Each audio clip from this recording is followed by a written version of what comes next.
வந்தது அது இளமை என்பது உன் உடலில் உள்ளது.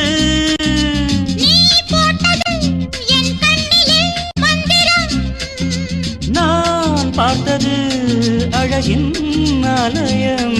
இதுதான் உலகத்தை ரசிக்கின்ற பருவம். தங்கமாங்க நீ என் தர்ம தேவதை.